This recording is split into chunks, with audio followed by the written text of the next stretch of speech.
negeri ini, orang bisa menikah tanpa cinta, punya anak tanpa persiapan, dan tetap dipuji seolah berhasil. Tapi yang tak terlihat adalah anak-anak yang tumbuh dari trauma, istri yang jadi korban ekonomi, dan suami yang meledak karena luka masa kecilnya tak pernah ditangani.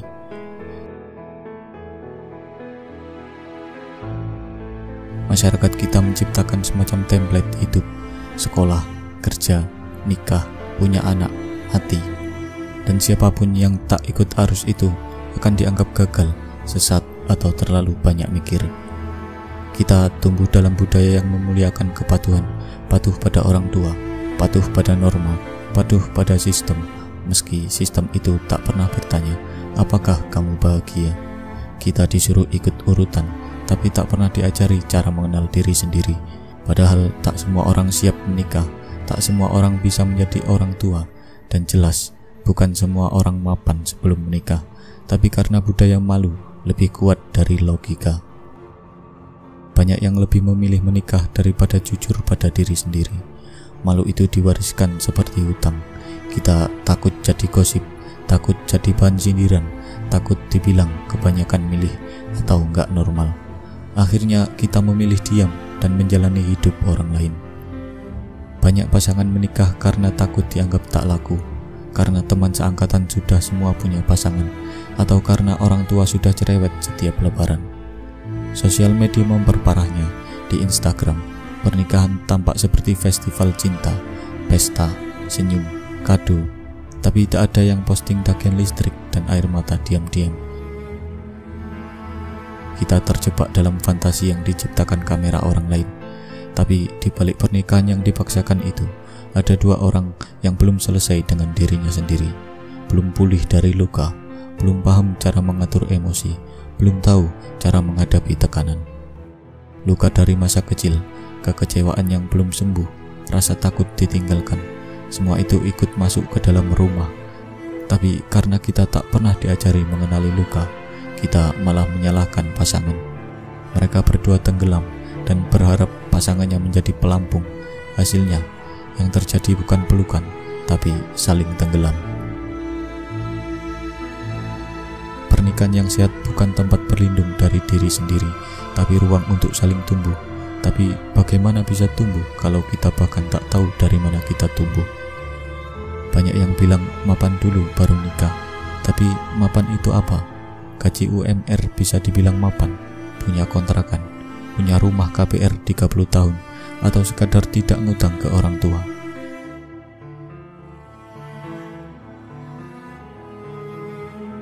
Di zaman serba mahal, bahkan air putih bisa jadi barang komoditas, kita dibentuk sistem untuk terus merasa kurang.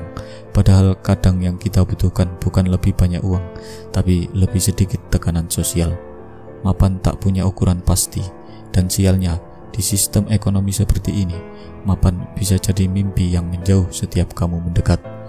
Jadi kalau menunggu mapan secara materi, banyak yang akhirnya justru kehilangan pasangannya, atau menyerah dan memilih nikah karena kepepet waktu dan usia.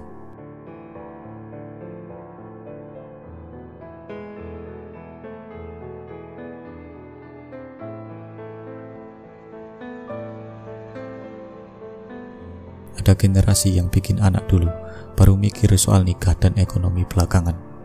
Kita hidup di era impulsif, segalanya instan.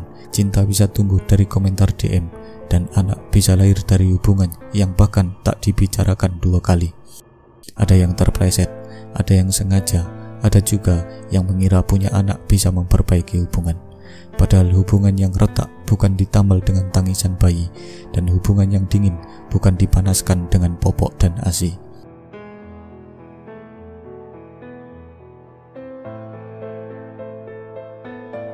Tapi anak bukan solusi, anak bukan lem perekat, anak bukan penghapus luka. Anak adalah kertas kosong yang akan menyerap semua kata, semua emosi, semua trauma yang kita bawa dari generasi sebelumnya. Anak adalah kehidupan yang butuh kehadiran, dan di tangan orang tua yang belum sadar, anak tumbuh jadi korban.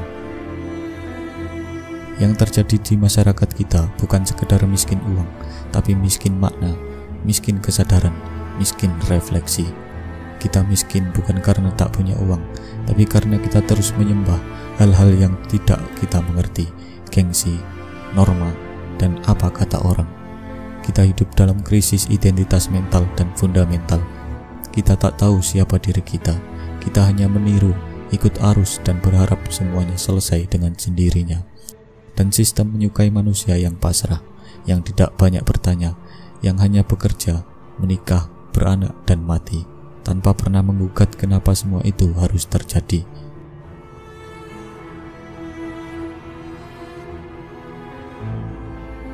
Kita tidak menikah karena siap mencintai, tapi karena takut sendiri. Kita tidak punya anak karena siap mendidik, tapi karena ingin membuktikan diri pada dunia. Dan ketika pembuktian menjadi motivasi utama, maka semua keputusan jadi performa. Kita menikah untuk dipuji, punya anak untuk eksistensi, dan pada akhirnya lupa bagaimana rasanya benar-benar hidup.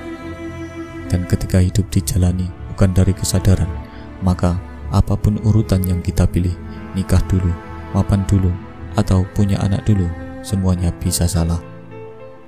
Keluarga bukan soal foto dengan baju couple saat lebaran, bukan soal punya anak lucu yang bisa dipamerkan di TikTok, bukan soal status sosial bahwa aku sudah menikah.